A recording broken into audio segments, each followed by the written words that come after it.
नमस्कार, उद्याचा महाराष्ट्र परिवर्तनाचा वाटसरू न्यूज चॅनलमध्ये आपलं स्वागत। बातमी पंढरपूर येथील सिद्धेश्वर चव्हाण या व्यावसायिकाची आहे। स्वतःचा राहता फ्लॅट गहाण ठेवून कर्ज काढून सीताराम महाराज साखर कारखान्याला गंधक पुरवठा केला। मात्र सीताराम महाराज साखर कारखान्याचे चेअरमन कल्याण काळे हे गंधक पुरवठ्याचे बिल देण्यास टाळाटाळ करीत आहेत। आता वेळ अशी आली आहे की व्यावसायिक सिद्धेश्वर चव्हाण यांच्या फ्लॅटचा लिलाव होण्याची वेळ आली आहे। म्हणून गेले 12 दिवस झाले सिद्धेश्वर चव्हाण यांनी पंढरपूर येथील सुस्ते तहसील कार्यालयाबाहेर आमरण उपोषण सुरू केले आहे। मात्र त्यांच्या उपोषणाकडे कोणाचेही लक्ष नाही।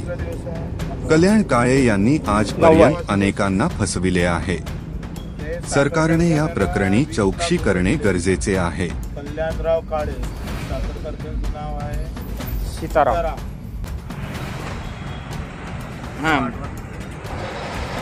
कल्याणराव काळे गेले 8 दिवस झाले की उपोषणाला बसलोय, तरी माझी दखल घेत नाही, माणूस पाठवत नाही। प्रशासकीय